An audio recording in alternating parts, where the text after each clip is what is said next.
Hey boys, welcome back to some more Raiders 2019 career, taking on the Cowboys in round 2 of our new career mode. We're coming off a fairly embarrassing and a bit of a wake-up call loss in round 1 against the Rabbits. Obviously, the Rabbits, on paper, very strong team. English still in the team, so it's a strong team to come up against round 1. But we got embarrassed. And we're coming into this game with, well, Simonson is out now, so Michael Oldfield does come onto the wing. The rest of the team is full strength as we look at the Cowboys.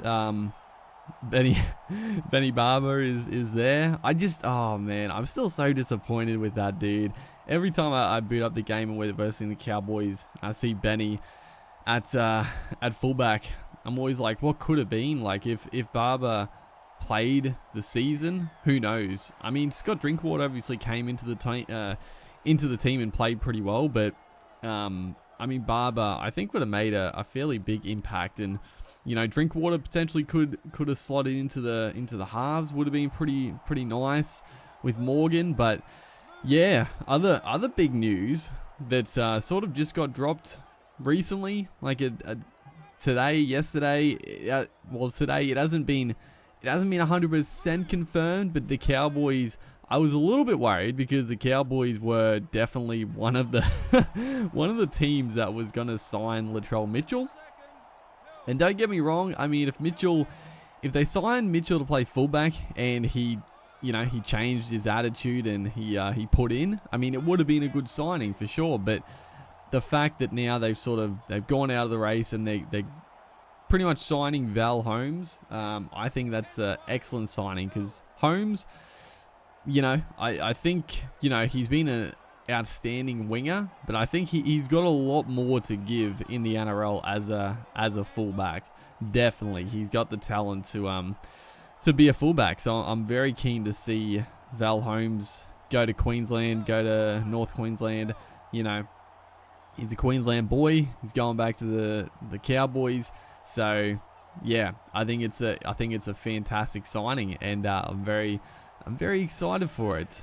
Could hopefully, one player isn't going to turn the Cowboys season around, but I do feel, as right here, look at this, the try saver.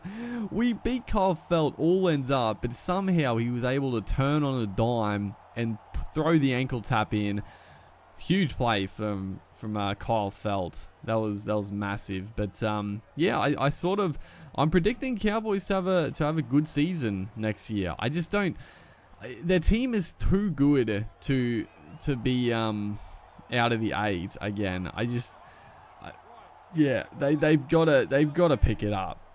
Honestly, their team is way too good. I still think the outside, the center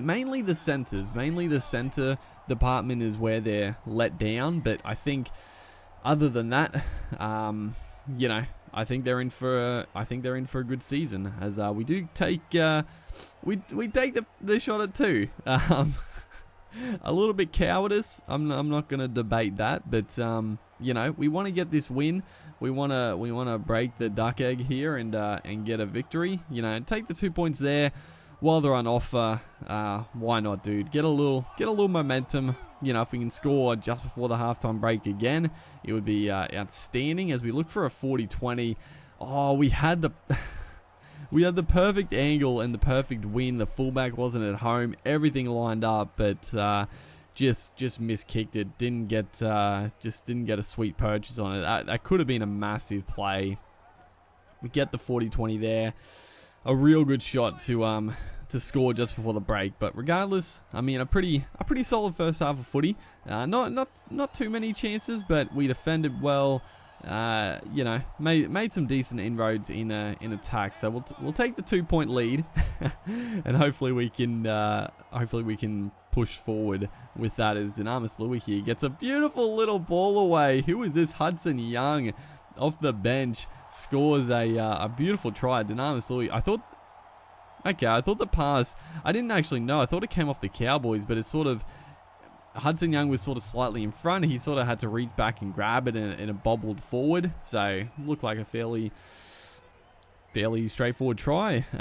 Hudson Young, dude, he's a It's so frustrating too, because the time Hudson Young, when he's played, he's looked like a really good player, but then he's obviously a complete idiot. And he's copped some heavy suspensions, but on the game here, he's going to be a pretty handy bench player for us. He's actually really well rated on the game as... Oh, man. Oh, that's an absolute killer. You could see me... I knew the kick was coming. With Nickel Clockstad, I was running around to cut it off, and then... Who was that? I think is that Horsburgh? It looked like Horsburgh was just standing in the way. Came off his legs, and Jordan McLean is there to swoop it up and plant it down. Unfortunate try. Literally nothing we could do about that one. As the Cowboys are going to go back-to-back on attack here. Get a nice ball out to Nene McDonald. Almost getting to the line there. Played it back now. Michael Morgan pushing towards the line. I'm trying to get in there and help, but they're not making the freaking tackle. And Michael Morgan is going to score the second try for the Cowboys, and they are going to hit the lead in this game. 10 points to 8 with Kyle Felt. Probably should get it, and he does, so it makes it 12-8. I cannot believe it. We've been pretty good. Just a couple of unfortunate tries as Josh Hodgson, our dummy half here, is gonna get a little bit of revenge. You know, we constantly concede tries like that, and I thought, you know what, I'm gonna scoot our dummy half and try to sneak a try as well, and that's exactly what happened. So, pretty happy about that. Jared Croker doesn't miss with the conversion, so 14-12, we hit the lead once again. It's been a topsy-turvy second half of footy here. A lot of tries being scored. Just need to get back to basics. It is a wet weather game, so we got to be a little bit careful. But Soliola, beautiful run, gets it back to Jack Wine, pinning the ears back. But who is that? He made some good ground to cover and get back to the Raiders defensive line. Is a beautiful ball. Nickel Clockstad going towards the line again. The scramble defense and online defense, very, very handy from the Cows there. As Jack Wine takes that hit up and gets driven back in the tackle. But nice little blindside play opening up here. It's going to be Bateman onto Jared Croker. Usually the AI is a little bit panicky in that situation, but they marked up pretty well in that sense as Wine puts in a beautiful little kick, and Hudson Young chasing through, throws Granville over the dead ball line. So, you know, that's clinical footy. If you're not going to get a try, get a repeat set as 6. That's exactly what we needed, as John Bateman beats the first line of defense, gets a beautiful little pass away to Michael Oldfield.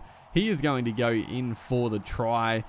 Could potentially be the match winner. We got a 6-point lead. If Croker can convert this one, you would almost say game over. But that was beautiful stuff. Johnny Bateman on this left-hand edge. Scores a very nice try. I'm trying to think, have I got them the wrong way round? Is John I don't know. Bateman does wear the number 11, but is he usually on the right side? Is the game sort of backwards in that sense? Am I going crazy? What side does he play on? I'm losing my mind. I don't usually care about it, but I know people in the comments like to have it proper, but I can't think. Is the game backwards? I don't know. As Hodgson tries to put in a little kick, doesn't really amount to too much, but that is going to be the ball game. We're going to take the last hit up here and just wind the clock down. So a good come from behind win. I don't know how we had that much possession. 80% apparently. Doesn't really make sense, but hopefully you guys are enjoying the series. Make sure to like and comment, and I'll see you in the next one.